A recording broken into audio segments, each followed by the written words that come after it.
with the first question of this interview. Thank you, Your Excellency. The hashtag out there is Ruto must go. Doesn't need much interpretation, does it? Protesters want you out of office. How do you respond to that? Everybody is entitled to their opinion. I have a job to do. We are a country of rules. We are a constitutional democracy and citizens, because we all enjoy the freedom of speech, freedom of thought. Citizens are free to engage in discourse that they want to, but that is what it is. Those are the fruits and signs of a democracy. But this is no ordinary discourse, Mr. President. Over 20 people are dead. 39 are missing through state-driven abductions. And first, they're asking a very simple question. 24 people dead. Your Excellency, do you have blood on your hands? I have no blood on my hands. 19 people, to the record that I have from the security agencies, are dead. Very unfortunate.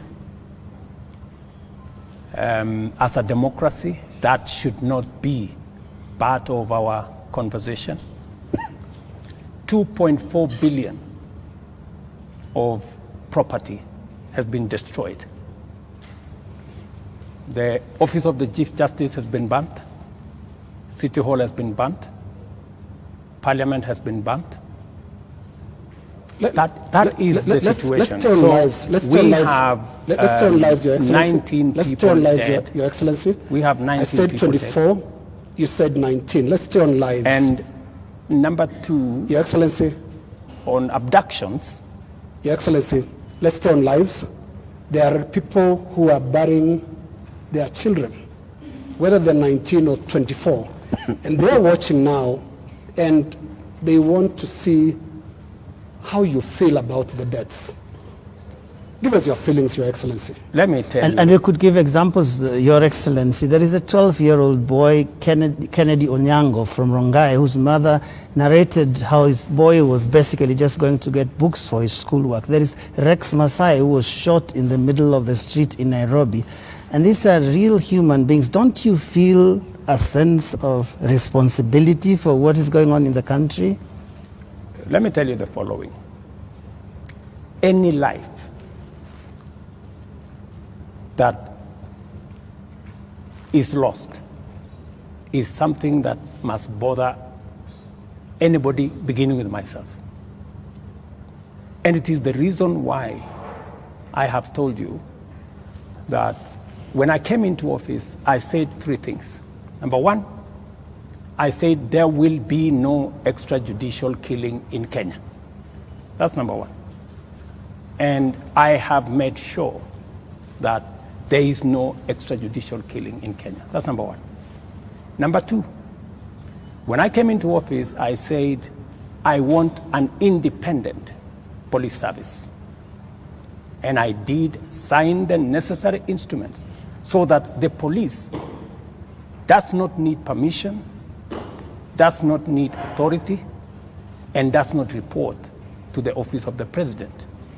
The police operational, financial independence, I have made sure that the police don't have to ask me, don't ask anybody.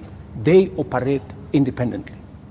And number four, it is true that children got into situations that they became victims of the demonstrations.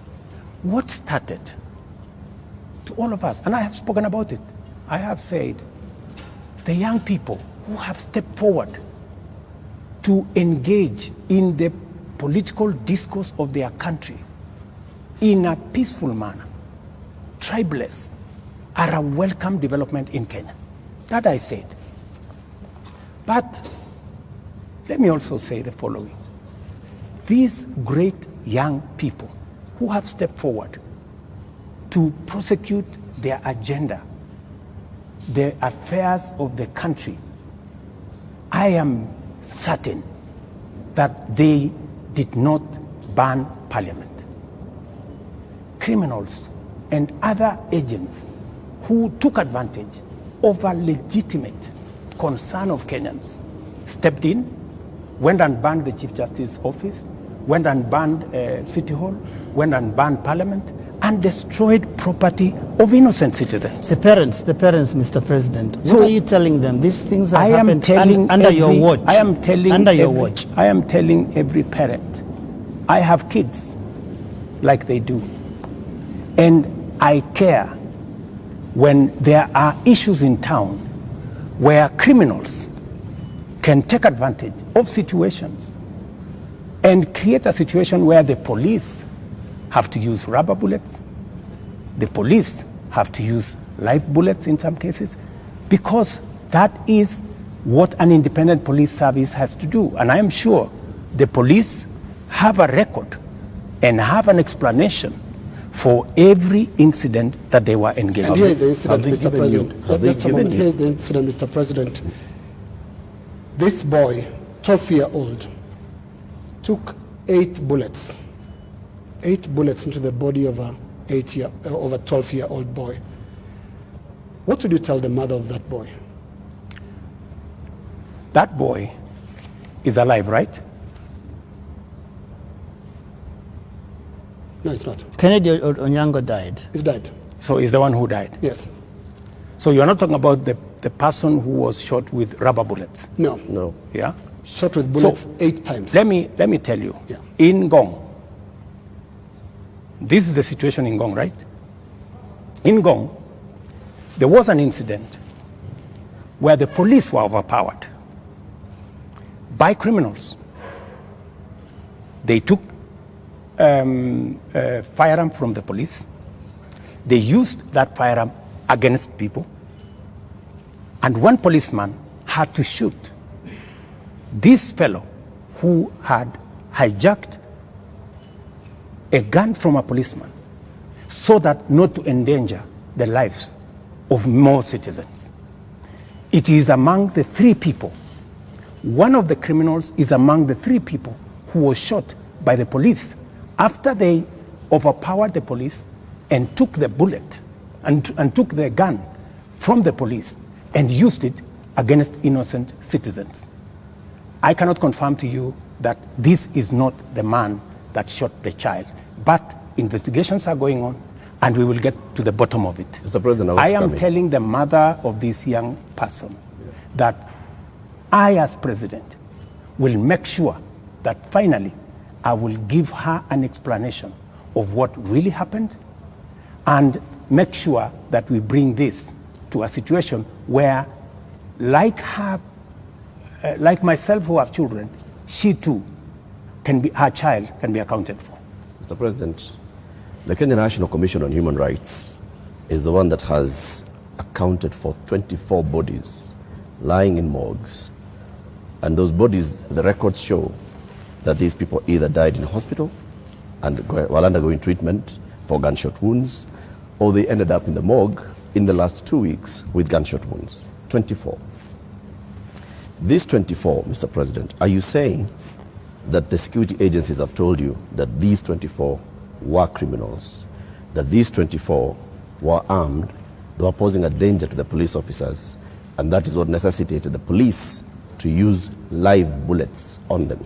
Because the circumstances for the police officer to use a live bullet is clear, even in their own code of operations.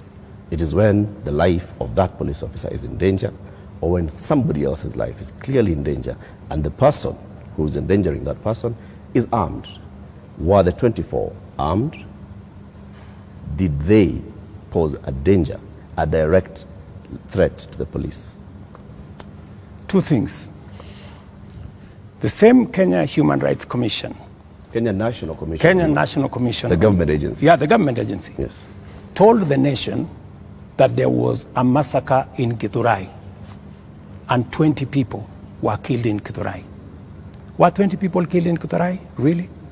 The Kenya National Commission on Human Rights does not have records of 20 people killed. No, in but Githurai. that's their statement. It is a statement that is public, you know. So the same Kenya Human Rights, Kenya Commission, Human Rights, National Human Rights Commission, told the country a blatant fake news falsehood that there was a massacre. This 24 is also... Let me. You asked me a question. Allow me to answer. Yes. That's what they told the country. So an organization that can tell the country without verifying that there was a massacre in Githurai. In fact, BBC, on that account, went to investigate in Githurai.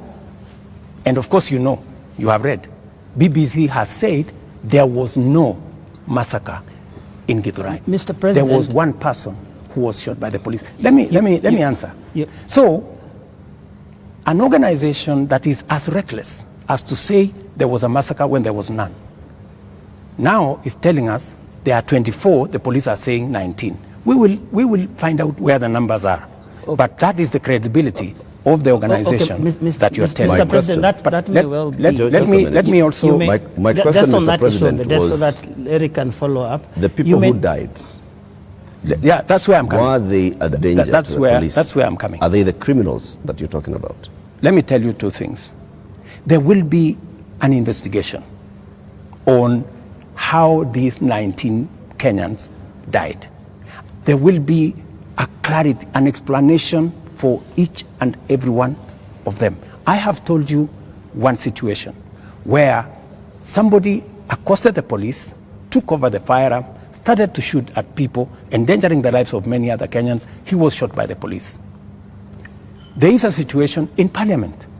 How did the invaders in Parliament? They invaded Parliament and went straight for the armory at the Mausoleum.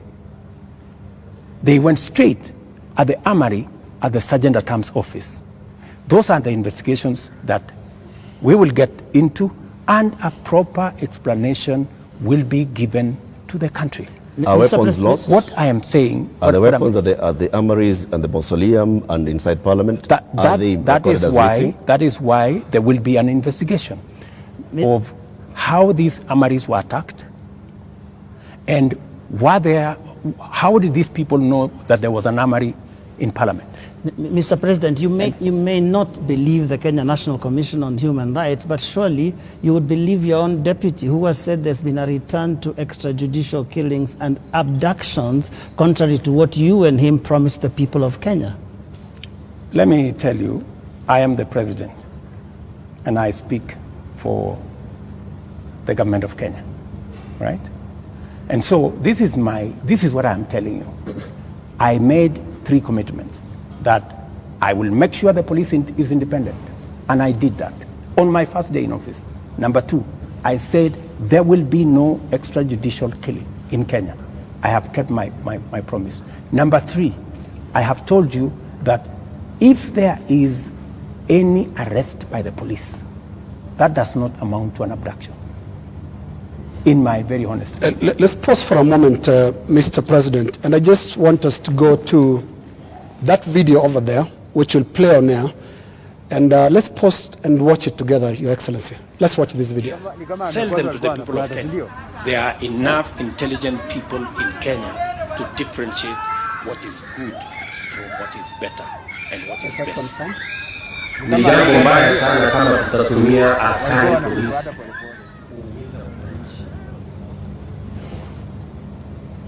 wako na maoni tofauti ya kisiasa. And waeleza ya kwamba these people don't understand the damage they are doing to the people and the economy of Kenya. All right. Yes, the video in contention here was recorded earlier today. Yes. That of former MP Alfred Keter being abducted in broad daylight. Mr. President, before you even talk about the entire incident, the children were screaming, and a sound that we believe belongs to the wife was also heard, screaming in distress. How does that make you feel? Three things. I have told you, I made a deliberate decision to make sure that the police operate independently. That's number one. Number two, I have told you, if the police summon Linus Kaikai, and Linus Kaikai refuses to go to the police, are the police not entitled to come and look for you? When the police come to arrest you after they have summoned you and you didn't show up, is that an abduction? So let's have this as a confirmation. That no, I'm just asking you. Let's have this as a confirmation, Your Excellency, that Alfred Keter was summoned by police. He refused to the police respond have to issued the a summons. statement. I would suggest, instead of us having a back and forth, the police have released a statement. Can you check what the police have released, the statement? And you still not answered my question. Which the was? wife and children screaming that way. I mean, how do you feel, Your Excellency? I mean, my friend, every child, every mother feels the same when their parent is under attack. I mean, that is what it is. But let me ask you, what about the children? What about the children of those who have lost their lives because of the criminality of others? Don't they feel the same? So we just need to be a country of the rule of law. Impunity cuts both ways. Those who respect the law must be protected by the law. Those who do not respect the law must face the full force of the law. That's how it operates. That's how we will have a society. Here is the same way we must condemn excessive use of police powers, but we must equally deal firmly and decisively with criminals who put the lives of other Kenyans in danger, destroy property of hard-earned earnings. There are many people, Linus, in this demonstration that have lost livelihoods, that today their children are crying.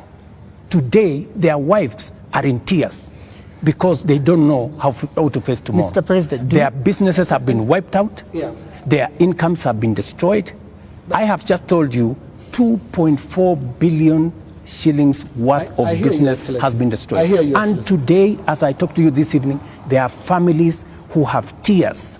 There are families who do not know how to face tomorrow. And I've asked you very specifically, President, how do you feel about those tears, especially those who have been killed by police bullets? It is horrible. It is horrible. When you find a situation where people are grieving, whether they are grieving because their parents have been arrested, or they are grieving because their hard-earned earnings of many years, monies there, I have on my phone, people who are saying, I borrowed money. My whole loan has been wiped out. My whole barbershop has been destroyed. My whole hardware has been looted and burnt. And they are in tears. So I must equally work with the police to protect all these citizens. And it cuts both ways, Linus. It cuts both ways. Using the rule of law. Absolutely. Let me take you to just step by step. Absolutely, the rule of law. The rule of law says. The rule of law requires the police to investigate a matter, to, when they have sufficient evidence, present that to the ODPP. The Director of Public Prosecutions takes people who are culpable to court. That's the journey in the rule of law, Mr. President. In the case of 39 people who have been abducted, and the abduction here, we're using it deliberately because of the manner in which the people have been arrested, like we've seen in the case of Alfred Keter. Others who've been picked up from their houses in the middle of the night. And they are held incommunicado for more than 24 hours outside of what the rule of law says. And then they are not taken to court, so they are not charged with anything. That is outside of the rule of law. So in one instance here we are saying we are not following the rule of law. In the second instance, Mr. President, you have people who were unarmed, like in the case of Rex, who was shot in the middle of the night, unarmed, who have been shot by police and they've ended up dead. 24 of them. You say 19. That again is extrajudicial because there is no justification that has been produced to show that there was justification for the police to use the excessive force. So basically we are showing examples where the rule of law, which you promised to uphold, which you also set and said, this is what the police has been doing. And you said, Mr. President, as you took office, that the problems with the police service also are going to the top, the leadership of the police service. And you promised the people of Kenya that you're going to hold the police to account outside of the rule of law and accountability, which comes to your desk. Are you holding the police accountable for 39 people abducted, for 24 people killed, for 627 people arrested and not charged, for 431 people injured by live bullets, rubber bullets, tear gas canisters, police batons? Latif, as I have told you, we must operate within the parameters of the rule of law. And I agree with you.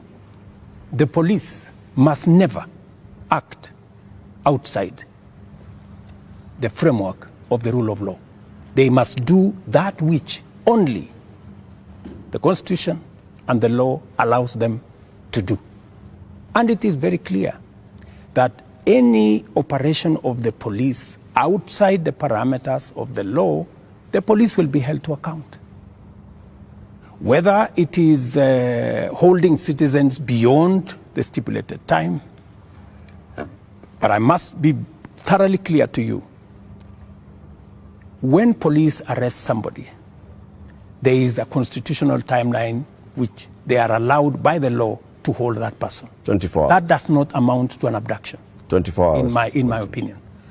A case in point is what has just been said here about what happened earlier today.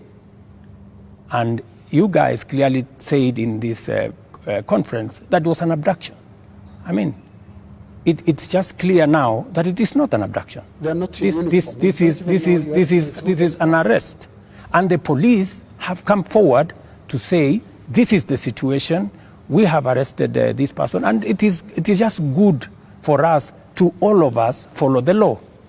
And I agree with you, the police must act within the law. But let me ask you one question also, Latif. I have never, in this conversation, which is now 20 minutes in, are you guys bothered about the fact that Parliament was burnt?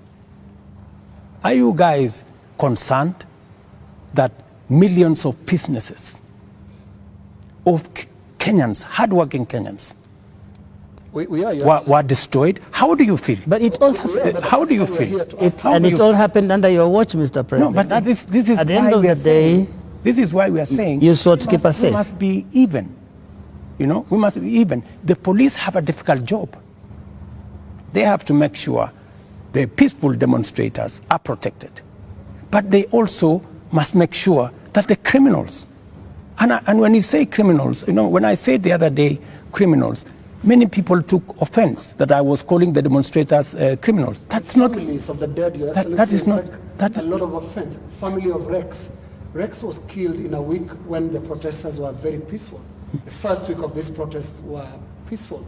We saw protesters carrying placards and water bottles. Rex was killed on his way out of work. Let me. How do you feel? I mean, let me tell you when they hear you say criminals. I mean, are you telling me Rex is the one who burned Parliament?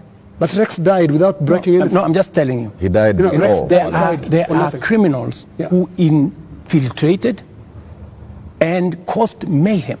And in fact, some of the criminals are actually harmed. They actually harmed the peaceful protesters. Many of the peaceful protesters, they lost phones. They were attacked. In fact, some of the peaceful protesters were attacked by criminals, including a clear example of the one I have explained to you, that they overpowered the police, took the gun from the police, and started shooting innocent people. So we must deal with this situation globally. Mr. President, I feel for Rex and the mother. This should not happen to any child in Kenya, especially when they are engaged in a peaceful demonstration. Mr. President, the concern I've heard from the young people, because I've been speaking to a lot of them, and they said they haven't heard you in the two statements. Actually, there are more now because you have spoken in other settings apart from the two addresses you gave. They haven't heard you address them. They haven't heard you talk to these parents. They haven't heard you acknowledge that there were people who were shot by police in circumstances that did not warrant that. Are you saying you haven't seen anything that bothers you about how police responded to these protests? I am very, and I have, and in my first statement, I clearly said that innocent lives were lost. In my second statement, I said the same. There were innocent lives lost. But also equally, as a person who is responsible, I must think about those who are suffering because they were innocent. But I must also be concerned about those who are suffering because criminals caused them immense harm. And that is the balance that I need to be able to lead a country. I must protect everybody. I must protect the protesters, and I must be concerned about their lives. I must also protect innocent people who become victims of criminals who take advantage of a peaceful, democratic process that goes on in our country. Do you feel that you protected all those people in the last couple of days, whether it is people who have businesses, whether it is parliament, whether it is the people who lost their children? I did my best. If I hadn't done what I did, things would have been much worse. In fact, many people ask me, Mr. President, why did you call in the army? I mean, what choice did I have? I mean, it would have been very reckless of me in the face of the kind of harm people had gone through, the 19 lives that were already lost, in the face of a burning Chief Justice office, Parliament, and the rest of it. I mean, it would have been very reckless of me not to mobilize every arm of government and every arm of our security agencies to protect the country and to protect lives. You acted as commander-in-chief. You also acted as president, head of government, and the person who took the sword and promised to protect the people of Kenya. You chair the National Security Council, which brings in the head of the police, the head of the intelligence, the head of the military, and cabinet secretaries in those dockets. Did you have information prior to Tuesday that there was going to be infiltration of the peaceful demonstrations by the criminal elements that you've talked about more than once? And if you did, what did you do about it? We had information, and that is why we prepared in the manner in which we did. If we hadn't prepared in the manner in which we did, we would not be counting 19. We would be counting different numbers. Okay. And I am telling you that the level of mobilization by criminals was heavy. In fact, many of the peaceful protesters, many of the young people, very well-meaning young people, left the town by 10, maybe 11, because they realized, and in fact you could hear them in their zelo. They were saying, guys, this is not our group. Let us go. Let us leave. You could hear them. It was in public domain that the peaceful demonstrators all of a sudden realized that the whole thing had metamorphosed something else. into criminality. So there are criminal elements that's basically hijacked. So Tuesday, Wednesday, Thursday, Friday, Saturday, it is Sunday. Mr. President, how many people are in custody on account of this? Those who you said they conducted treasonous activities, there were criminal elements. You will see them in court tomorrow. How many people are in custody? You will see them in court tomorrow. The police know what I have a ballpark brief by the police that they have enough people. They have actually, because in Kenya nowadays, you cannot commit crime and get away with it. Those who attacked Parliament are on CCTV. Those who attacked the judiciary are on CCTV. Those who attacked everywhere, those who destroyed people's shops are on CCTV. Many of them are on the run, but we will catch them. Similarly, Your Excellency. Are the funders Similarly, Your and Excellency. in Similarly. So to your question, so the police are at it. Because if we don't deal with impunity, we will not have a country. Now, similarly, Your Excellency, you speak of them, protesters being on CCTV. Not the protesters, I'm saying the criminals who attacked Parliament. Right. Now, every policeman also, without uniform, conducted an abduction, has also been captured on camera. Those who captured Shad Kiprono were captured on camera. Those who captured Alfred Keter today were captured on camera. And a number of other such incidents. Similarly, so that because I can hear you balancing. Yes, that's correct. Yes, are we going to see action against the killer cops, or were they doing what you are saying you had to do to prevent this from being bad? Any killer cop who went beyond what is provided for in the law, action will be taken against them. But to your question, are you telling me, Linus, that a police officer becomes only a police officer when they are in uniform? No. Police officers can identify themselves even when they are in civilian. So, and when a police officer comes to you and says, this is my ID, I am police officer, you are under arrest for the following reasons, that is legitimate. You cannot tell me that because they were in civilian, then what they did was wrong. And you know that's not what they do. And that's not what they did to Alfred Keter or Shad Kiprono. Were you there? We have the CCTV footage. It's there. I would suggest, Linus, that we be fair to the police as well. Mr. And I have given you my word. Any police officer who does anything beyond the provisions of the law know the consequences.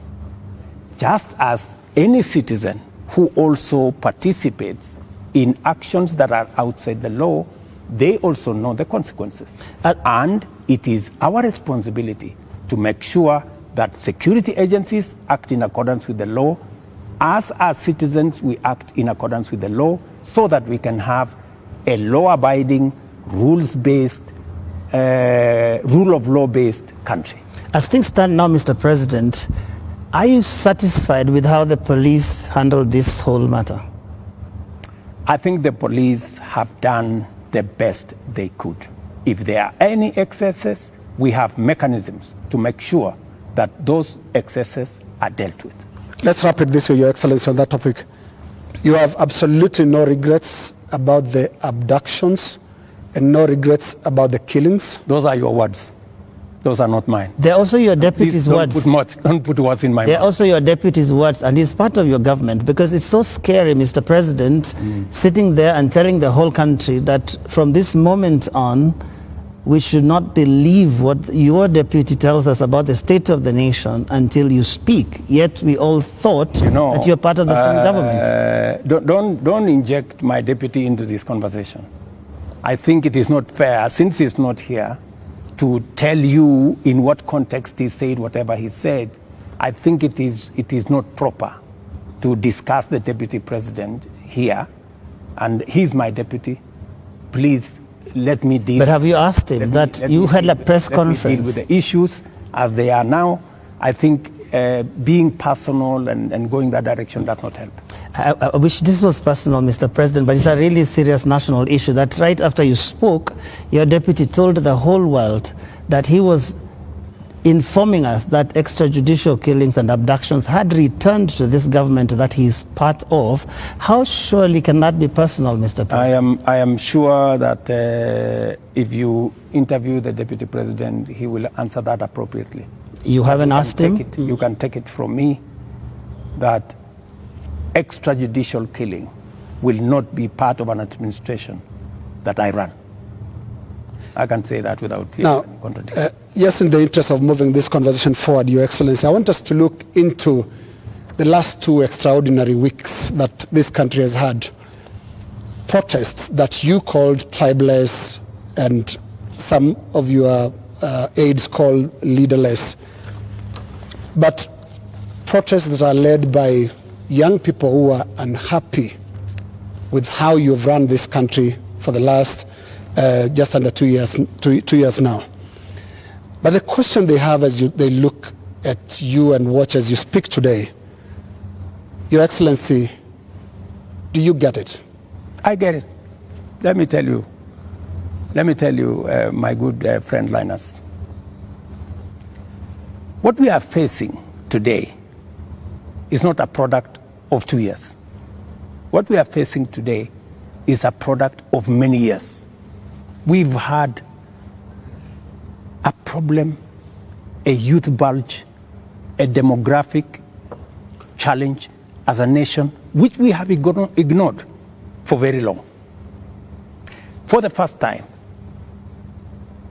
I have decided that I am going to be deliberate, I am going to be intentional on tackling the challenge of young people and unemployment in Kenya. First time, there is an administration that thinks about the young people. Let me give you 3 examples, maybe 4. Well, let's keep it within the 2 weeks, please. No, it's okay. It's the 2 weeks. Yes. But don't look at the 2 weeks in isolation. The young people we have in the street did not happen in the last 2 weeks. They were not born when I became president. They were not jobless when I became, they did not become jobless when I became president. But I want us to... These are young people who over the years, we have close to 4.5 million young people who are out of school, out of college, with degrees, certificates, diplomas, without jobs. And that is why I have done 4 things. Number 1, when I pushed the housing program, it was not about the houses. It was about the jobs. Today, as I talk to you, Linus, we have 160,000 young people working in different parts of Kenya under our housing program.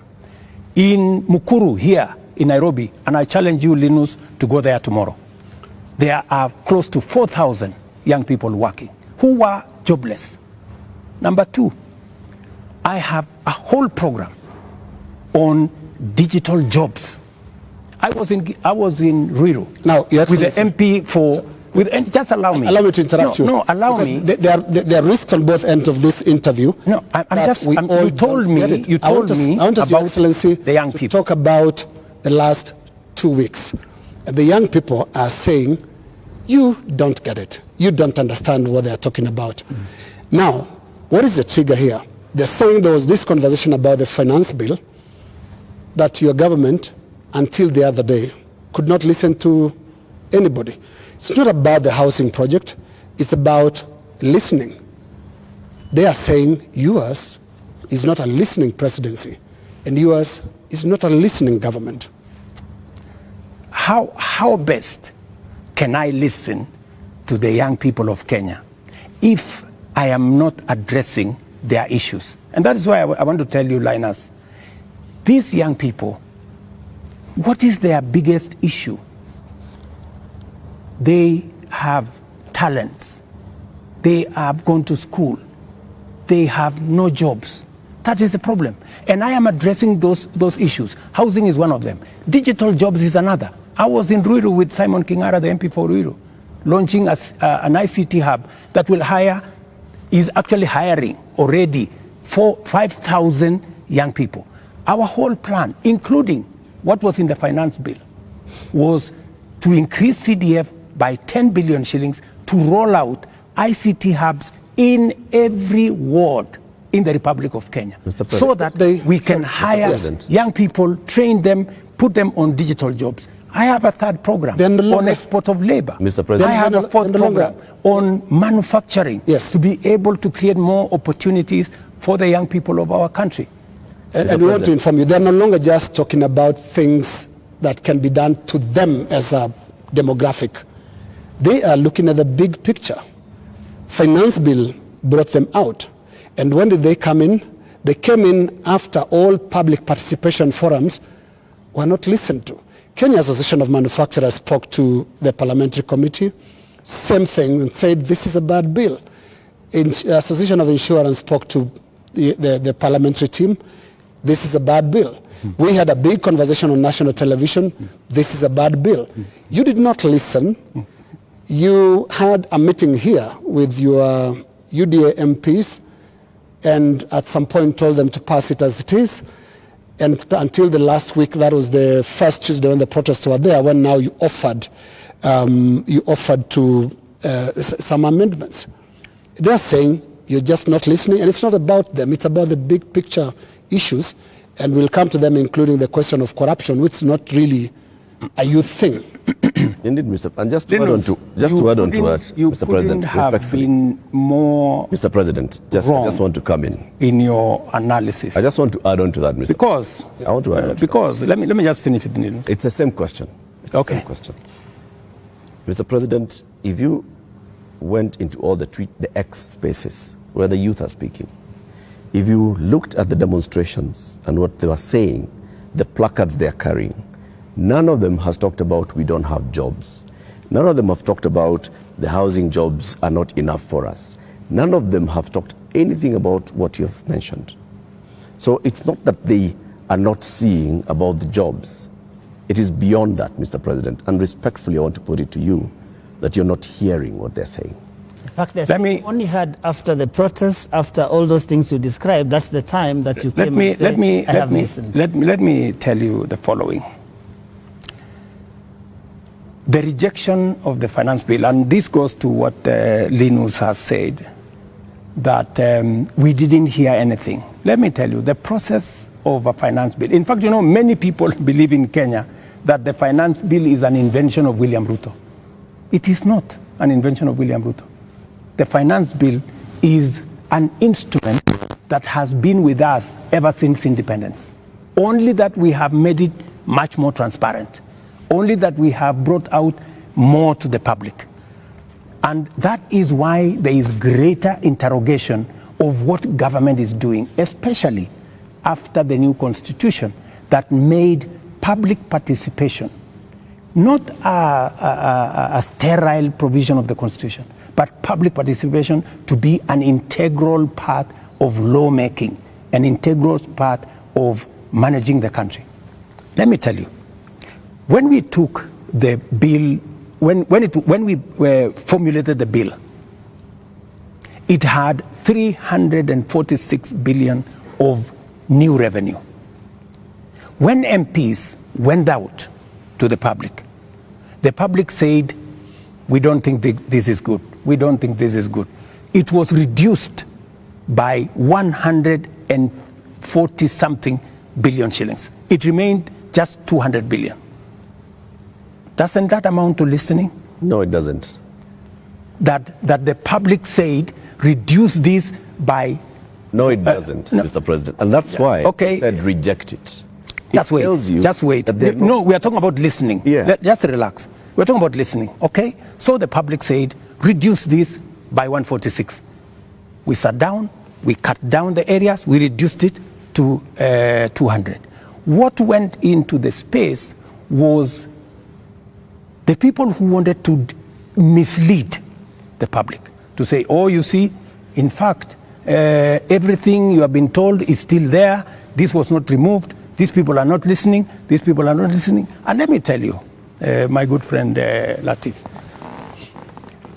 we have dropped the finance bill. Yeah? What does that mean? It means we have gone back almost 2 years. It means that this year we are going to borrow 1 trillion shillings to be able to run our government. That's what it means. I have been working very hard to pull Kenya out of a debt trap. Mr. President. Let me just allow me, because you know we need to contextualize this finance bill. It is easy, Joe. It is easy for us as a country to say, let us reject the finance bill. That's fine. And I have graciously said we will drop the finance bill, but it has huge consequences. It means we will not confirm the JSS teachers, 46,000 of them. It means we cannot support our farmers with 2 billion shillings for us to make sure that farmers get a fair return of 50 shillings per kilogram, per kilo of their milk. It means we cannot sort out the coffee debts. It means we cannot support the cherry fund. It means we cannot sort out the debts of farmers in Mumias. It also means that we will continue to import potatoes from Europe when we have potatoes in his village. You just told me in Kimana. We have potatoes in Nyandarua. We have onions all over the place. That may well be. I think the problem has been, these are people who are saying they haven't been listened to. You only listen because you said on that night, on that Wednesday night, that is the moment you said that you had realized, Mr. President, that Kenyans did not want anything to do with that bill. And one would wonder, how can that be, Mr. President? And you have had all these presentations that have been made. Did it have to take demonstrations and sadly loss of lives for you to come to a point where you'd realize what your people, the people that voted for you, are saying? That, I think, is what the young people are asking. Let me tell you, Joe, members of parliament are representatives of the people, elected. They are not fools. And they are not mad. And I want to say, one day, Kenya will know that the MPs who voted yes are the true heroes of Kenya. Those are the people who saw the opportunity for us to unchain our country from debt trap and take our country to the future. Let me tell you, Joe, and I want to say this to the people of Kenya, that my plan was to make sure that in the next 3 years, maximum 4 years, we have a balanced budget, where Kenya is not the country where we are today. Let me tell you, gentlemen, and I want to tell the people of Kenya the following. We are in a very difficult financial position. This is something that the people of Kenya must understand, and that is why I am happy that we have a crisis. This crisis will help us be candid and speak to each other properly and contextualize where we are. We raised this year 2.3 trillion from our taxes. Of that 2.3 trillion, 1.1 trillion went to debt financing. 1 trillion went to salaries. What did we do? We had to go and borrow to pay the counties. We had to go and borrow to fund our education. We had to go and borrow to fund. Now, the funding gap we have done with the finance bill going down is that instead of borrowing 600 billion, we are going to borrow 600 billion plus 346 billion, that is close to 1 trillion. And let me tell you, my good friends, and I want us to be honest with ourselves. This is not how a country will get to a status where we are proud of our nation. This is not how we are going to grow. And that is why, Linus, this situation, this crisis is a very important inflection point that we can sit together, assess. Let us agree. And I have no problem. Let us agree. Yeah. Do we continue borrowing? And let me give you the statistics. When in 2013, Linus, just allow me 1 minute, please, with a lot of respect. Okay. In 2013, the debt stock of Kenya was 1.8 trillion. For 10 years, that increased 5 times to 11 trillion, 10 point something trillion. We built a lot of roads. We connected a lot of electricity. We did many things in 10 years. But we were doing it on debt. Today, we don't have the luxury to borrow because we have reached the limit. And today, let me finish. Today, all the money we borrowed from 2013 is maturing. That is why the biggest challenge that we have as a nation is that we are spending 1.1 trillion every year of taxes we collect from ordinary Kenyans to pay debt, and not the whole debt. That's interest alone. Yeah. Interest principal comes to 1.8 trillion this year. So, my good friends, and yet you want to tell me, William Ruto, don't collect domestic taxes. Go borrow more money. No, Mr. That's President. not what they're saying, President. And What is the alternative? yeah, and I just wanted to come to one. No, what is the alternative? Just help me there. Yeah. Because there are only two things you can do. Either you raise money from taxes or you borrow, period. There is no magic here. There are Kenyans, Your Excellency, right now who do not listen to all that. Yes. They are not interested in that. That's okay, but that's the reality. But I need If you are not, if you do not want to listen to hang on, Your reality, Excellency, hang on, Your Excellency, because I need you to address a very important issue here, and that is one of a trust deficit. There are Kenyans who watch you, Your Excellency, and I don't know whether you are aware that they don't trust what you say. They don't believe what you say. Are you aware, Your Excellency, for example, that a lot of Kenyans increasingly don't associate the truth with you? that is your assessment because you have never associated the truth with me from the beginning. No, there's quite a number of Kenyans. No, I mean, that is your we asked people before we came here this that's the evening. assessment. Yeah. And many of those that responded to me directly and to even our platforms, on KTN News, on Spice FM, on NTV, on Citizen, and we were asking them, what question should we ask the president this evening? And the one thing that many of them were saying is, when will he stop lying? So it's not Linus. Can he tell us the truth this time? Let me say the following. I told the people of Kenya that I would reduce the prices of fertilizer from 7,000 to 2,500. I don't know how that is a lie, because they buy it at 2,500. Okay. I told the people of Kenya we're going to have a housing program. A housing program is underway in Kenya. I can tell you, Linus, that whether you believe me or not, facts will not change. Yeah. And facts are not changed by who says it. And allow me to step back a bit, Your Excellency. And facts are very stubborn. Allow me to step back a bit. Yes. And what I'll do is we'll play clips, just a little combination of clips of yourself speaking not too long ago, and I want us to listen to that. I'll stand out of the way because you said it's me that doesn't share the truth with you, and I would like you to respond to yourself, to the clips that we are going to play. But you see, Linus. Let's watch that, Your Excellency. I think, Linus, yeah. You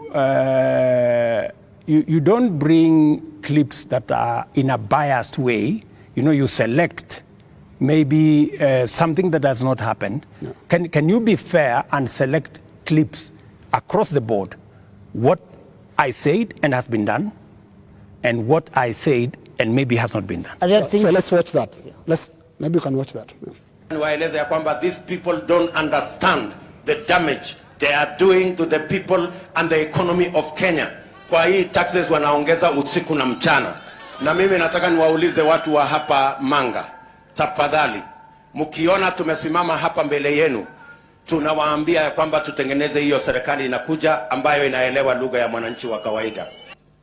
If you have good ideas Why do you need the police? Why do you need blackmail? Why do you need intimidation? If you have better ideas, sell them to the people of Kenya. There are enough intelligent people in Kenya to differentiate what is good from what is better and what is best. Ni jambo mbaya sana kama tutatumia askari polisi kuumiza wananchi wasio na hatia eti kwa sababu wako na maoni tofauti ya kisiasa. I agree with that. It is not fair to use the police to harass citizens who have a contrary opinion. And that is perfect. That's what they're accusing you of. I still believe that. That's what they're accusing you of. But you don't tell me that... What is the problem with Alfred Keter? Yeah. Is that a contrary opinion? No, it's not a contrary opinion. I mean, the police have said why they arrested him. It is not because of me. I didn't give any instructions. I didn't even know what was going on. Let me tell you, Linus, I am a very clear-minded person on what I say. When it is the police, I have said, many of the people who opposed me, many of the people who were very scared about what I would do when I become president, even the people who did worse things against me, I have never gone after them because I don't believe in settling political scores using the power of state or using the police. Let me also say the following. When I talked about the taxes that I was on the campaign trail, yes. I was addressing in the campaign trail, it was very obvious that when at that time we were in subsidies, that did not make sense. It is because I removed the subsidies and I changed and put production support. That is why today the price of unga has come down from 240 to 100. Because I changed the model, I changed the configuration, and it is giving us results. But are you aware, Mr. President, that the thing perhaps, apart from now the police brutality that people associate you the most, is the issue of taxes? I'm sure you know the name they call you. You've actually talked about it even yourself. This guy that they want to come down. Let me tell you, my good brother, Ageo. When I came into office and I assessed the situation and it was no longer possible for us to borrow money, I had to be honest with the people of Kenya. I had to tell them we have two options, right? And even as we imposed taxes, we explained, we made sure that there was adequate, elaborate public participation on what it is that we were trying to achieve. And let me tell you the following. I have done the best that I could globally. Today, our country has tremendous respect from many quarters globally because of what I have done. I have raised the profile of our country. Today, I was in Narok, and the tourism numbers in 2022, 1 million tourists. In 2023, last year, 2 million tourists. This year, by God's grace, we will get to 2.7 million tourists because of the profile that I have done for the country. I know somebody will say that, that there is no truth in that, but call the tourism sector. They will tell you themselves that all hotels in Kenya today are operating 80% upwards, which is a new phenomenon in Kenya.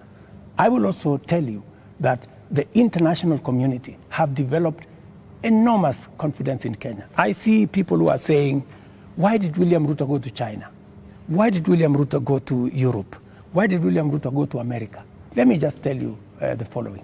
When I went to China, we got money to be able to put equipment in 70 of our technical training colleges. Today, the contract has been signed, the equipment is being manufactured. When I went to China, we got money to build Bostock Dam that has been waiting, that will serve the counties of Bomet and Kericho. When I went to China, We got money to build, we got 30 billion shillings to build roads in Nyandarua, in Kirinyaga, in 8 other constituencies in Kenya. That's why I went to China. When I went to America, we got a $1 billion facility to be built in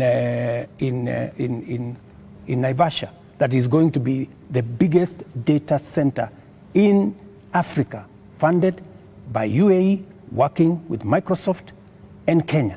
When I went to the US, we also agreed Kenya became the only country in Africa that is going to benefit from the CHIPS Act, where we will be manufacturing computer chips with other countries. Kenya will be among the first, will be actually the only country in Africa that will benefit from that. And so it doesn't... many of the young people who I see today, those are my targets for the future. So it doesn't bother you that there's this tag on your head as a president who has overtaxed Kenyans, and that the sufferings that we are going through is because of excessive taxation that you have imposed on Kenyans? That is what I was asking about. You see, if I am called Zakayo, yeah, because I have explained to the people of Kenya that the option we have is, if we continue borrowing, we will go down the cliff. If that is what is going to take Kenya to be saved from a debt default, I don't mind being called Zakayo, because it is a sacrifice worth making. Mr. President, every morning on Spice FM, we have 4 hours of a talk show. And many times we ask people, even those who come to the show, to tell us what is it that the nation is saying when we are seeing people out on the streets.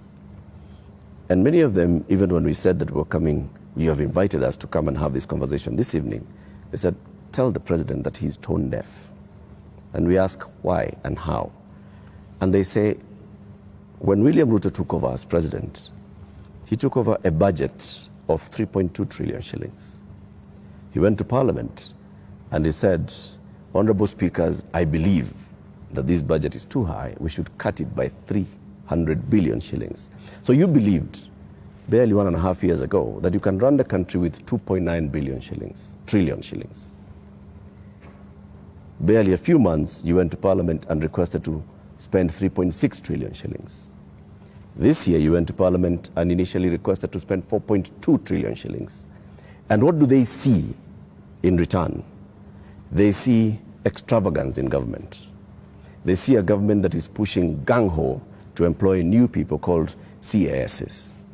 They see a government that is purchasing new motor vehicles and trips that are extravagant.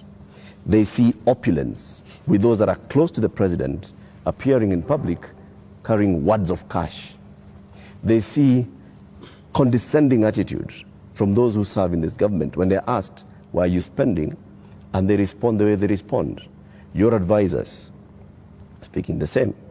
And so they see a government where the president is telling people, we are going to live within our means. We are all going to tighten our belts. We have austerity. They end up with their children not going to school because for months JS teachers are on strike. They end up with, right now, 91 days where clinical officers have not been to work. 91 days, Mr. President. We ended up with intern doctors going on strike for weeks because the government says it has no money. We end up with people going to the hospitals and there's no medicine. We end up with people who are being told that we don't have money to pay salaries, or we don't have money to pay salaries and also having development. Yet, they see all this extravagance and opulence from those in power. You are tone deaf, Mr. President, that's what they say. Well, I guess that's why we must have a conversation. That's why we must have a conversation. And I'm very happy for us to have this conversation so that we can put the facts on the table and we can all of us make a decision. But let me tell you the following. I've listened to you, and let me also tell you that today the universities which were almost closed. They had debts of 60 billion shillings. I have enhanced their budget by 40 billion shillings, the universities, because education to me is very important. It is the greatest equalizer. Today, the universities can confirm to you, and I was sitting here with the vice chancellors, that I made the right decision because we are funding the universities better. Let me also tell you, I took the decision to hire additional teachers, 56,000. It has never happened in the history of Kenya. Why? Because education is the greatest equalizer. Many parents in rural Kenya take their children to schools that have no teacher. And we are disadvantaging them. The children of the poor get the worst form of education. They have no chance. I decided, because I said it is bottom up, I decided that I'm going to put more money in making sure the child of every Kenyan has an opportunity to be their best by giving them the correct education.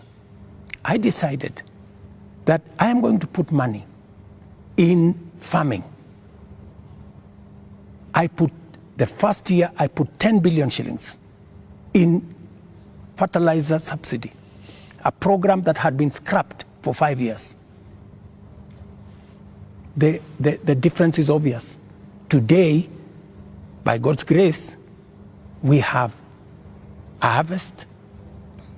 The prices of food commodities has come down. Day before yesterday, Latif, there was a release of where we are with inflation. Inflation in Kenya is now 4.6%.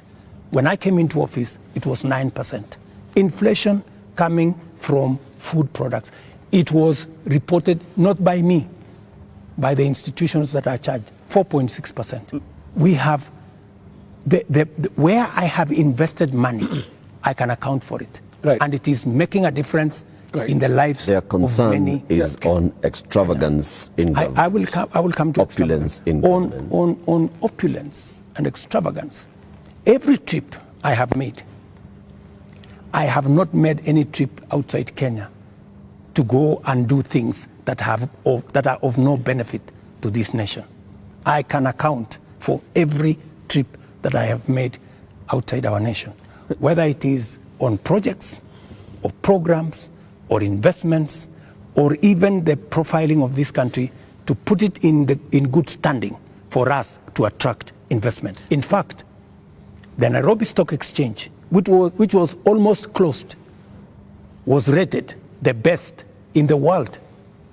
Not said by William Ruto, but it was in the public domain by Bloomberg. If you don't believe me, believe Bloomberg. Mr. President, So I have done what I could for the country. But let me finish. You have not answered the opulence. questions. Let me go to the opulence. And let me be very clear that the display of insensitivity is a statement that has come to me, and is a sentiment that has come to me, and you will see something very different going into the future, whether it is coming from my staff, whether it is coming from this office. And I know people have raised issues of CAS, for example. I deliberately, even after Parliament had approved the position of CAS, I have not appointed any CAS because I realized that we were in a situation that we could not. And no CAS will be appointed until we have an economy that can support more opportunities. I know citizens have said that there is no need for the office of the First Lady or Second Lady. Third Lady. These are offices that were there. But because we have to live within our means, those offices from tomorrow, this new budget which is starting tomorrow, they will not be part of our equation because in the face of what has happened, we have to trim down every other area. And in fact, not just those, many other spaces are going to be trimmed down to reflect the new reality, especially after the finance bill was taken down by myself when I said we take this down. We are going to cut our cloth. We are going to cut our coat, the size of our cloth. We're going to reduce money going to counties. We're going to reduce money going to the judiciary. When I came into office, the judiciary was getting 18 billion. Today, they are getting 25 billion. But it was because I believed in the rule of law. I believed that we needed to do something about making sure that our judiciary has resources, because Kenyans were telling me directly, justice delayed is justice denied. Will you I cut have the size hired of your government? The highest number of judges under my administration, because I believe that Kenyans must deserve justice. Will you reduce the number of ministers, ministries, or state departments, or advisors? That is an area we are going to target and cut down, because it is the reality we have to face. Mr. President, when things like this happen elsewhere, this is a whole finance bill that's been taken down. Correct. You have people who have been advising you on financial matters. You have people who have been advising you on political matters, listening to the people. You have advisors who have talked down at Kenyans, who have called them spoiled kids, KFC, Java, and whatnot. And you have people who have been around you talking into your ear with regard to some of these things. And many people have ventured to actually say that this amounted to a vote of no confidence. Is there going to be some kind of shake-up that actually acknowledges that this is not where we should have been, and therefore, I am sorry, Kenyans, and this is what I'm doing about it? Because short of that, how are we to know that we will not find more of the same? Watch this space. There are those who have said, now that clearly there are many people who have lost confidence in Parliament, there are those who have lost confidence in you, that maybe the way to regain the legitimacy is to go to an election. There is no provision. You know, we are a country of the rule of law. Yeah? We must, whatever it is that we do, we must keep it within the parameters of the rule of law.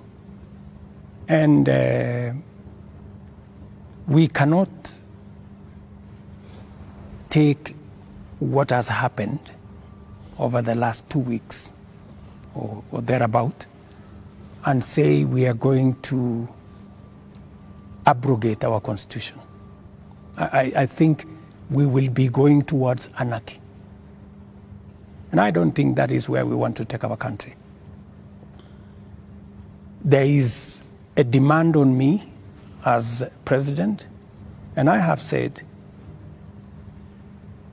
because of where we are, because of what has happened, there is going to be a thorough cut down on many things, whether we are talking about allowances, maybe even we should have a conversation around salary. We had a meeting here with MPs, and even them, they are persuaded maybe it is time to ban Harambes so that we remove avenues of people participating in largesse, demonstration of, opulence. And I want to tell you that I am going to take action. I am going to work on this. I know what we should do, but I am also not going to be reckless and take the country into a crisis. I will make sure that I act responsibly and listening to what the people of Kenya are saying. I don't know if this will preempt you, Your Excellency, but one of the most serious concerns that have been coming out, including in the Gen Z demonstrations, is the question of corruption. And right through this interview, you've not mentioned the word. And even as you go into that, I want to give you two illustrations. Kenyans dealt with or encountered the problem of fake fertilizers, and you never took action against your cabinet secretary for agriculture. Before that, we had the scandal around the importation of edible oil, which, Your Excellency, we don't know where the edible oil is to date. I don't think it ever found itself to the market. Again, there is a cabinet secretary in that ministry.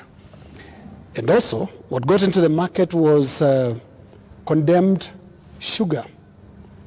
And when we look at all the information around these three cases, these are people close to you. They're cabinet secretaries.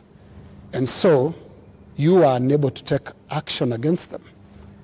So why should you be trusted now to act?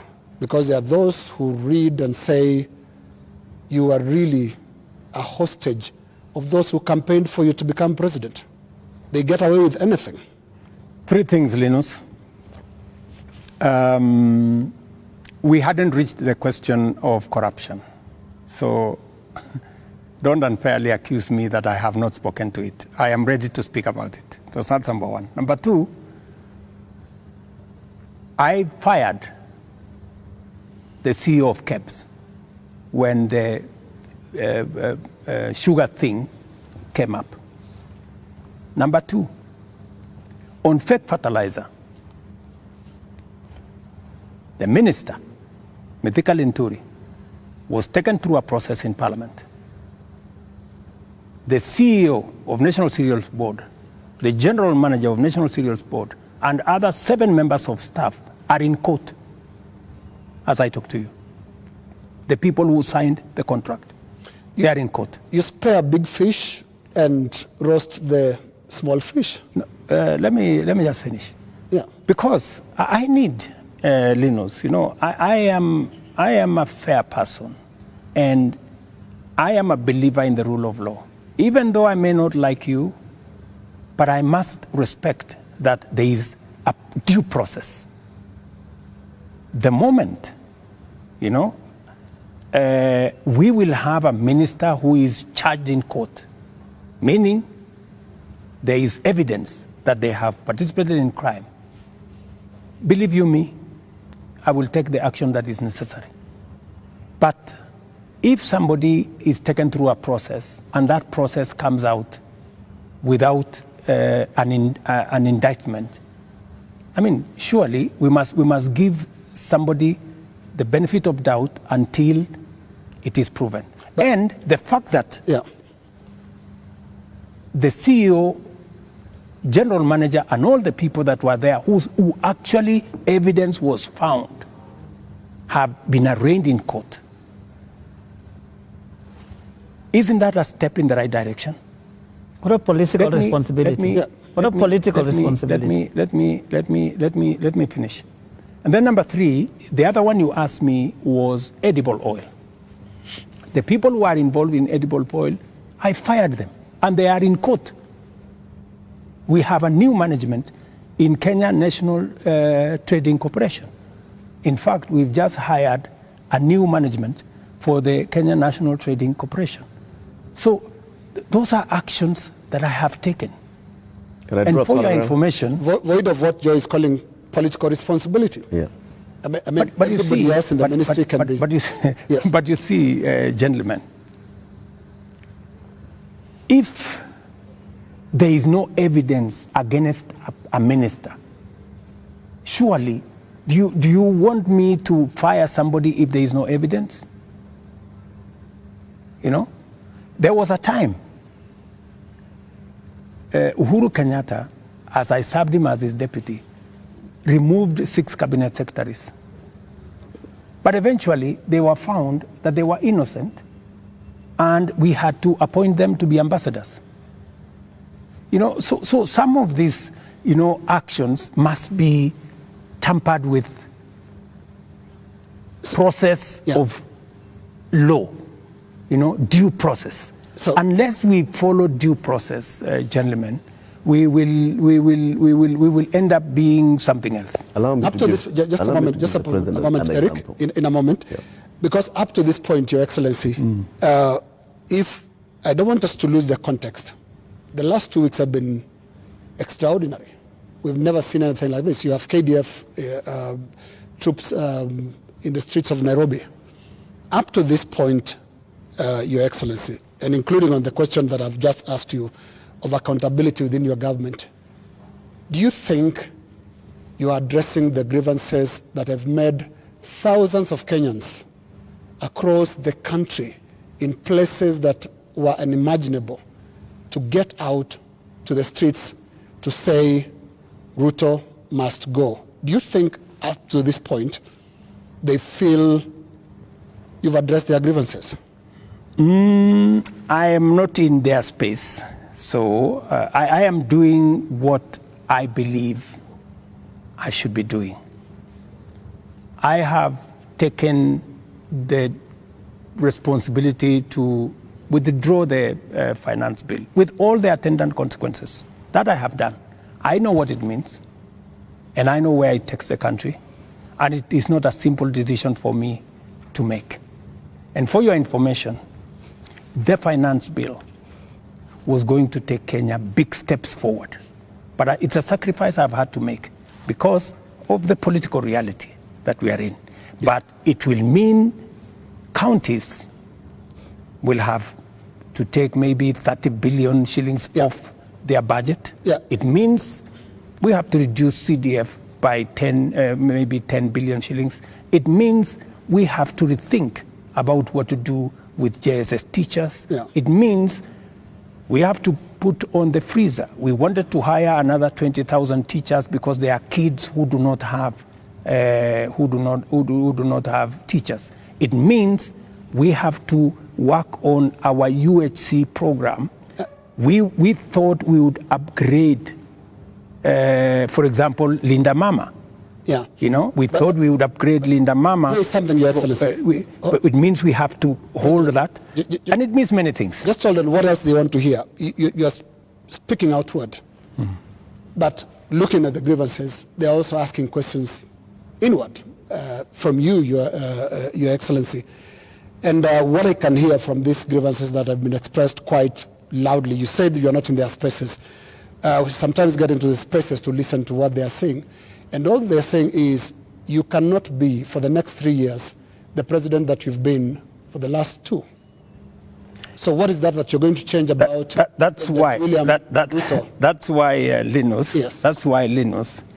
That's why we are here. Of course, it's not going to be business as usual with the kind of reality we are faced with now. It has to be different. Do you regret anything at all? What you should have done better? What your people would have done better? Well, maybe there are things we should have done better. We should have communicated better. I think the biggest problem we have, even with the finance bill, because the finance bill has great things for Kenya. The finance bill says we shouldn't be importing potatoes from Europe. The finance bill says we shouldn't be importing onions or eggs from Europe. The finance bill says we should be growing our own industries. We should be manufacturing diapers in Kenya. We have 10 companies doing that. We should be manufacturing all those things in Kenya. We should be expanding our manufacturing capacity. That is what finance bill was talking to. But I am sure we will recover that when we have explained. The biggest challenge that I regret is that we didn't communicate better. Maybe we failed in explaining to Kenyans what the finance bill was all about. Because I promise you, if I am given a chance to explain to the people of Kenya what was in the finance bill and what the finance bill would have done for this country, every Kenyan would have agreed with me. But my regret is that they would say you were here, Mr. President. They said you would have explained. We didn't explain ourselves better. Maybe my communication team failed.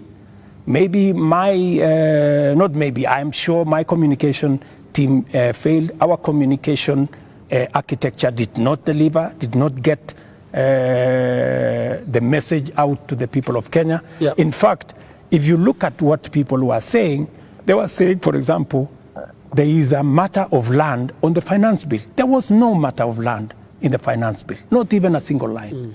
And it is on that basis that people rejected the finance bill and many other things that were not in the finance bill. Now, communication is about words, Mr. President. Let's go to the deeds, because when you see what Gen Zs are doing, for the first time in the history of this country, we've had protests on the altar of the Holy Family Basilica, because the young people of this country are telling you the political culture, which you've been part of having politicians speak in church, converting the platforms into, converting the pulpit into campaign platforms, must end.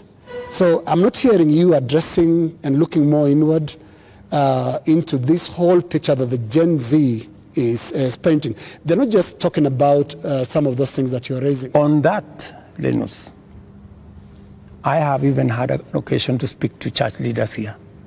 On that, on matters of politics on the pulpit, I am 100% aligned. We shouldn't be using pulpits in churches or in any other places of worship to prosecute politics. It is not right. And I agree, we need to change that culture. We need to change the culture of Harambee. Harambee started as a noble exercise. It supported many people to go to school. It supported many people to deal with the challenges of medication and hospital bills. But I think it has been stretched. It bred corruption? It has stretched too far. And I think it's time, corruption? As a country, we must stop corruption. We must stop Harambees, because it is occasioning and it is breeding, if I may say, corruption.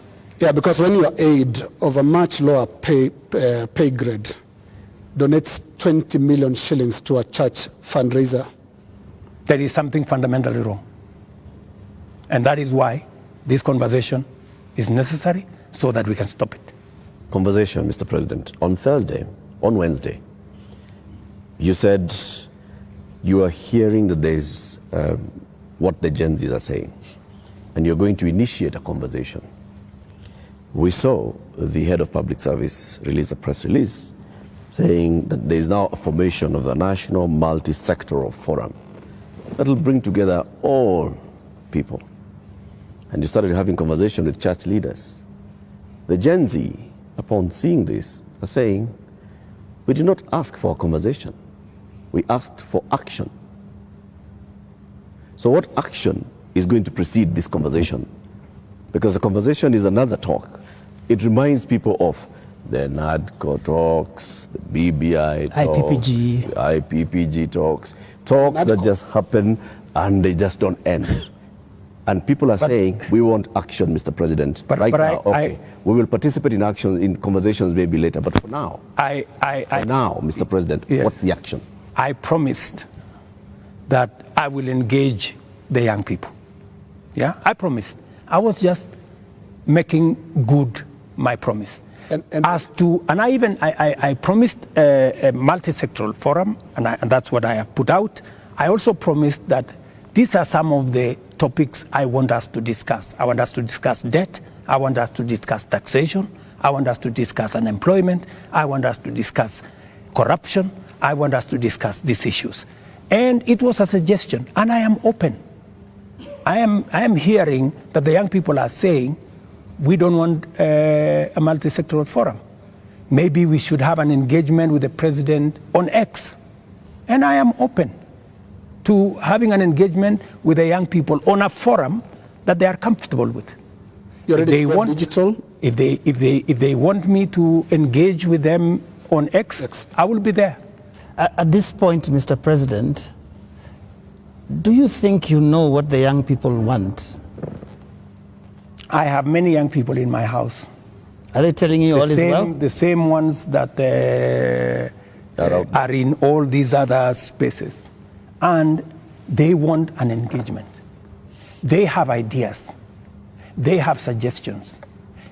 And I am open. If what we are doing on the digital space, on the housing program, on the export of labor, on manufacturing. If they have suggestions, I am open to those suggestions.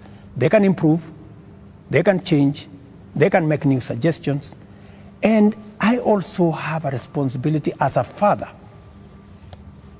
because these are our children. I have also a responsibility to guide and to listen to them and to tell them, yes, on this, I agree. For example, let's not have a spouse's office. I agree. Let's not have CASs for now. I agree. Let us not have advisors. Advisors. We will agree. Let us not have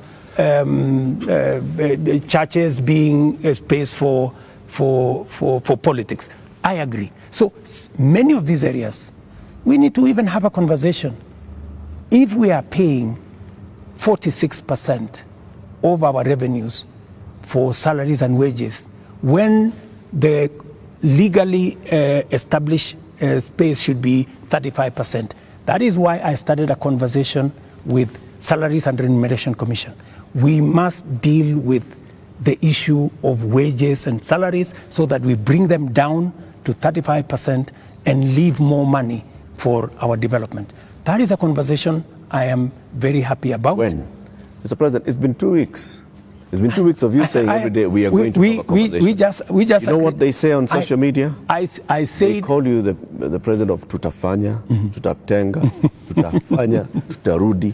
No, it is always futuristic. But I'm here. You're saying, but I'm here. We are going to have a conversation. I said within a week. I gave a timeline. Within a week. Yeah. So within a week we will have agreed on where are we meeting. Are we meeting at the X space? I am ready for that X space.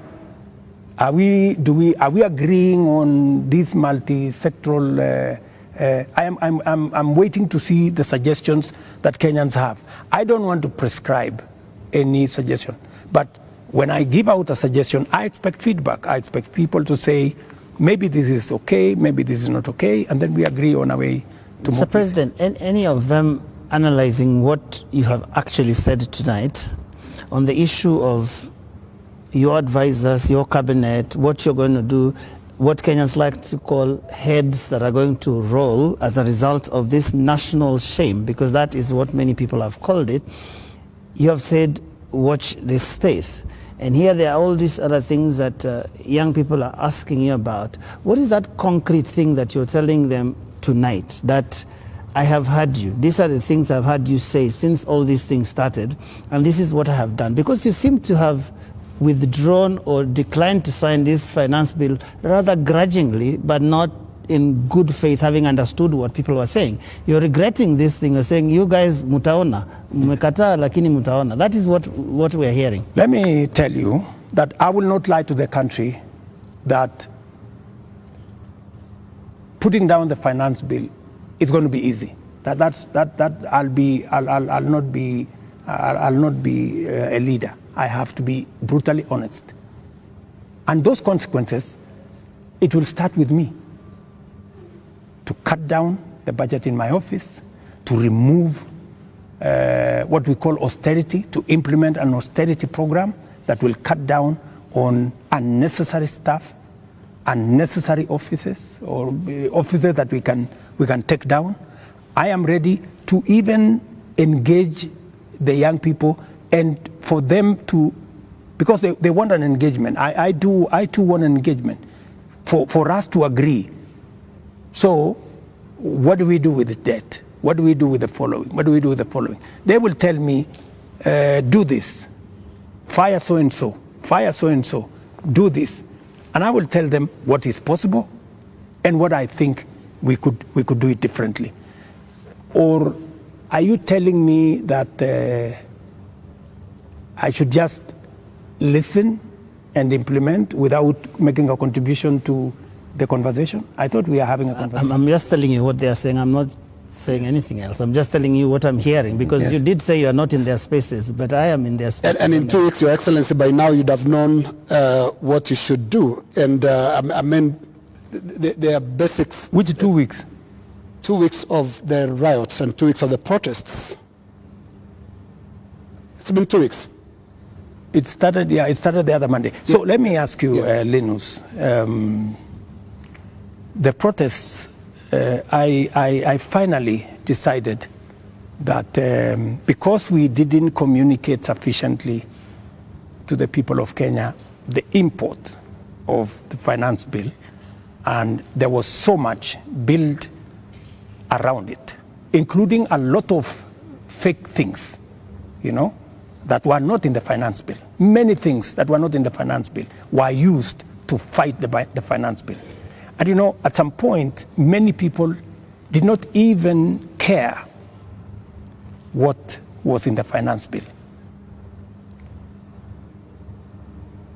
Do not care. I think, you know, at some point, you know, as leaders, we must stop somewhere and say, we have a country to run. I mean, we cannot be reckless.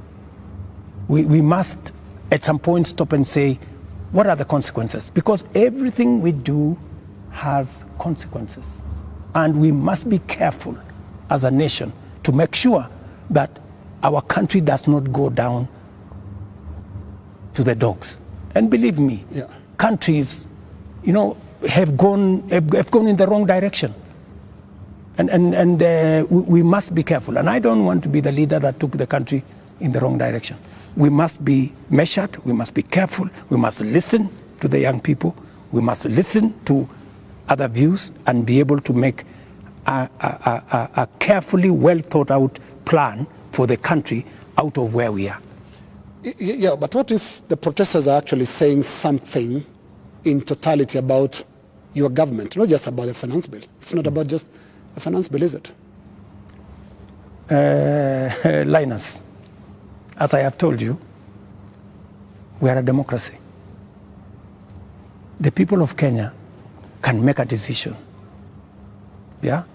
And I am perfectly, you know, alive to the fact that when the people of Kenya finally, the same way they decided to elect me, when they make another decision, we will comply as the people of Kenya. You know, that's what a democracy is all about. You know, people can vote in a government, people can vote out a government for whatever judgment the people have. So I want to be very clear to the people of Kenya that I will do my best to make sure that I tell the country the truth and I take the country forward. And I am committed to that. And I can see Kenya changing. If I had managed to pass this finance bill, Kenya would not be the same. We would take this country to the next level. The kind of investment I have made, the kind of collaboration with many friends that we have done, we would begin to see this country soaring into the future. But all is not lost. Maybe we have taken one step back. Sometimes maybe it is necessary to take one step back to be able to take many steps forward.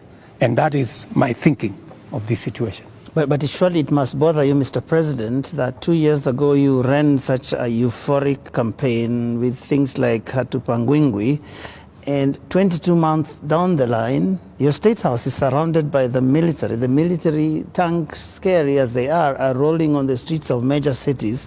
And as we sit here today, people are saying Ruto must go. Surely that is such a fast slide. There must be something that causes one to pause and say, how did we get here? What happened here? And one would have expected an earth-shaking statement tonight that tells the country, I get it. Something has shifted in a major way in our country, and I'm also shifting as your president who's listening, and this is the new direction things are going to take. Let me tell you,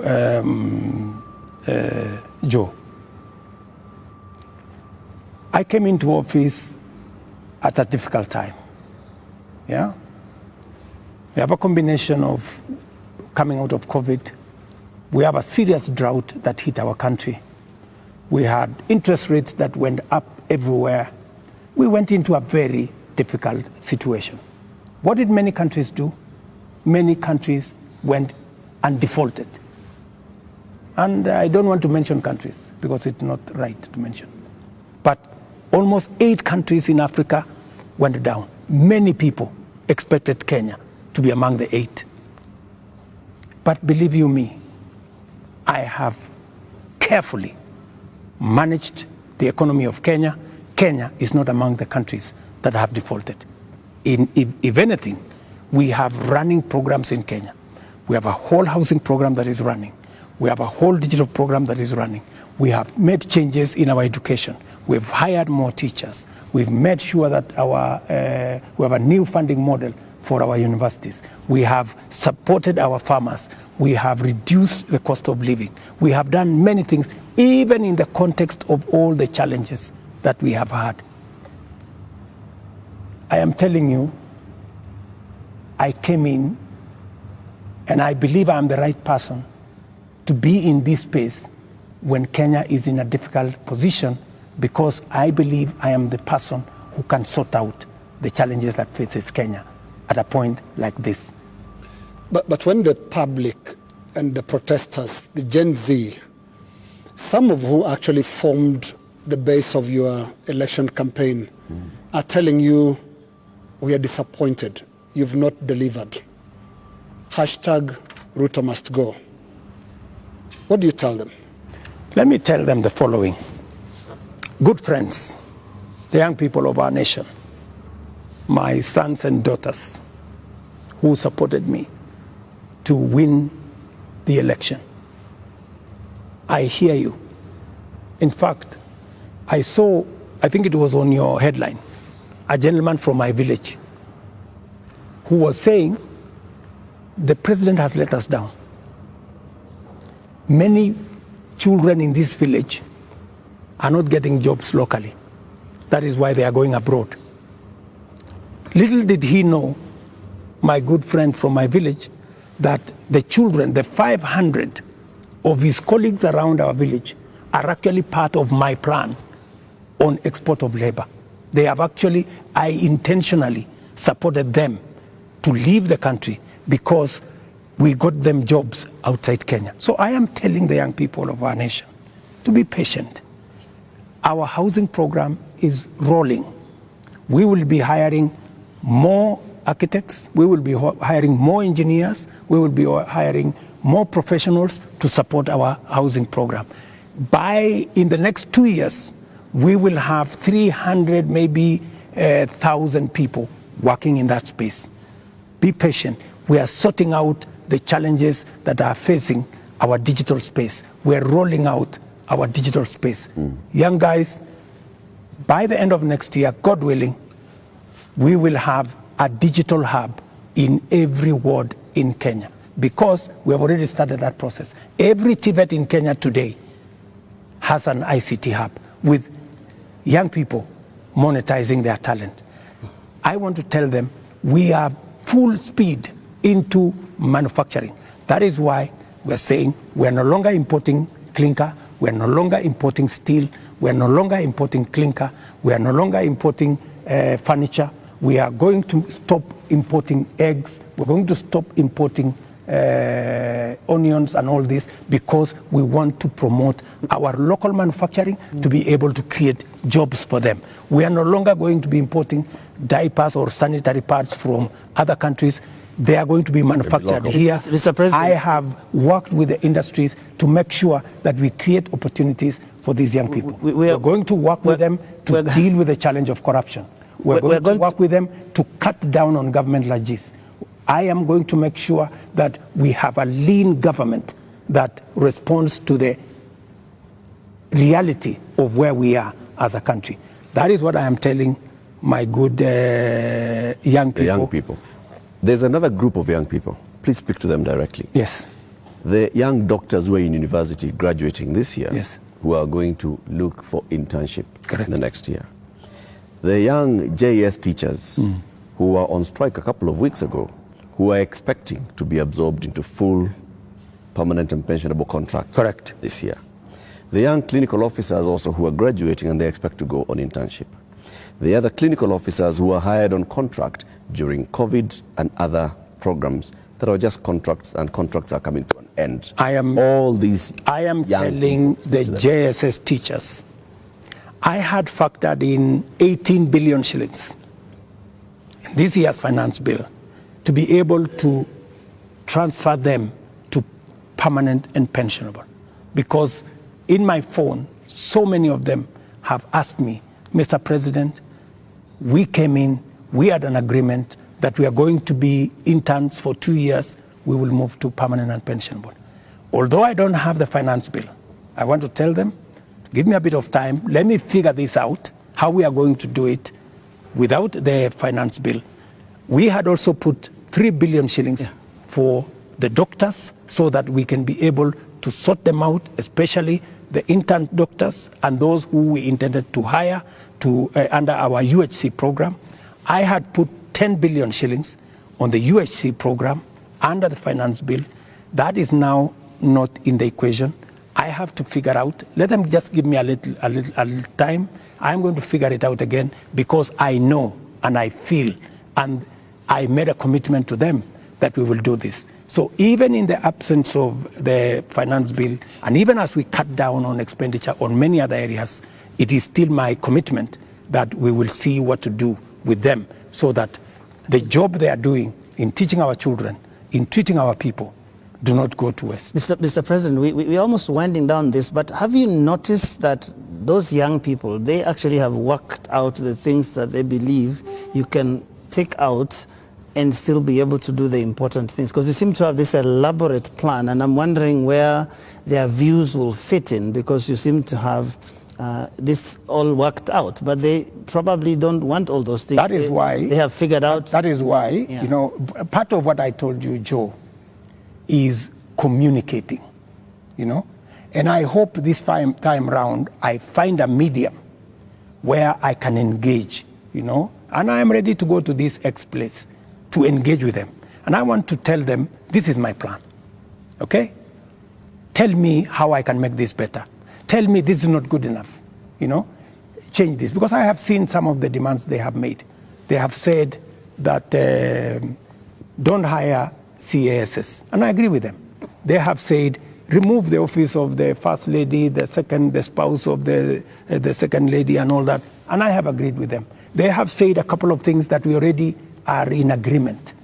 They have, of course, said some of the things, abolish the office of women rep.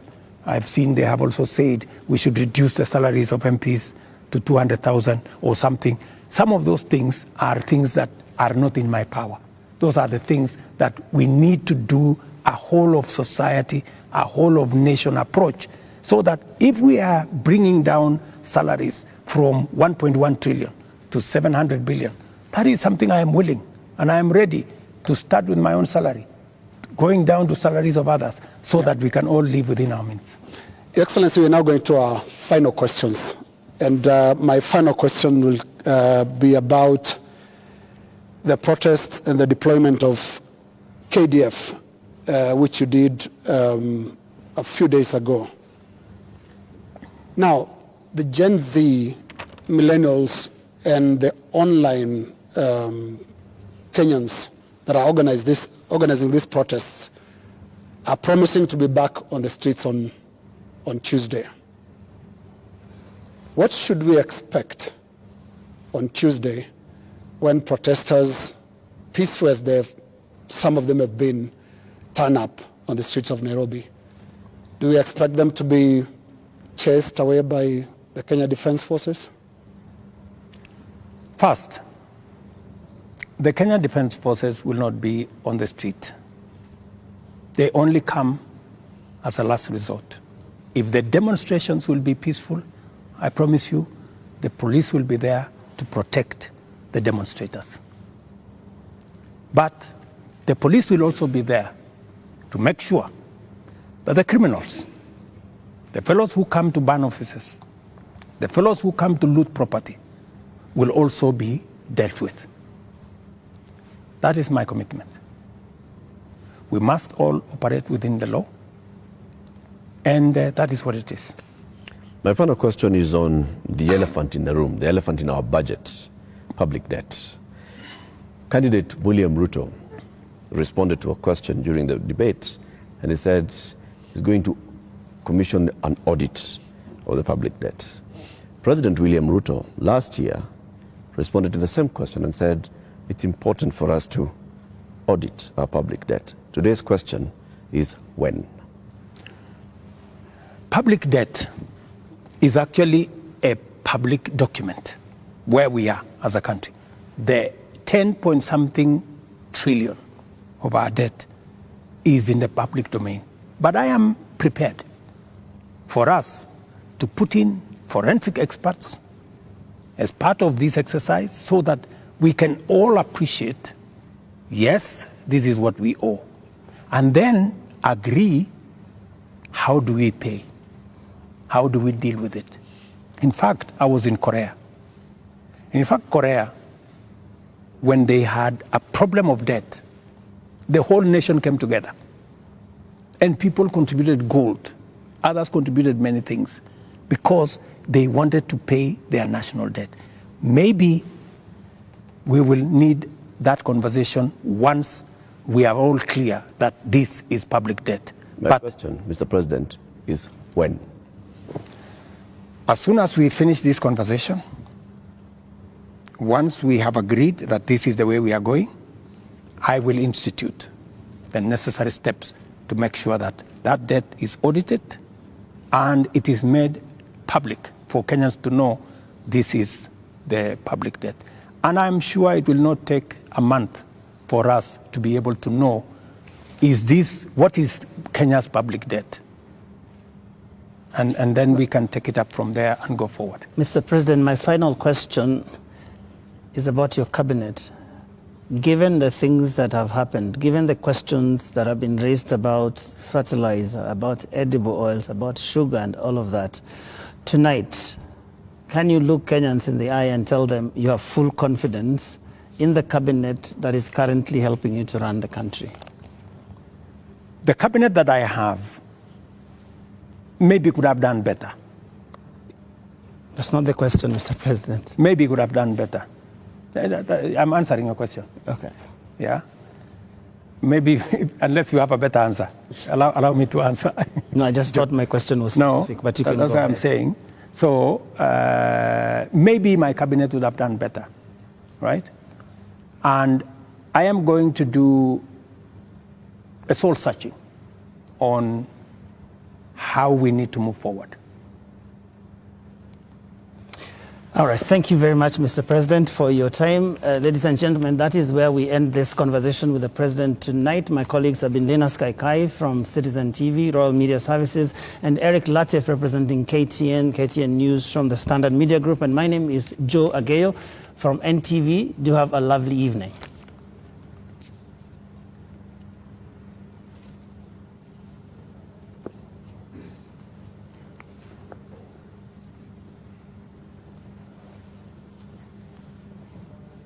Shut up.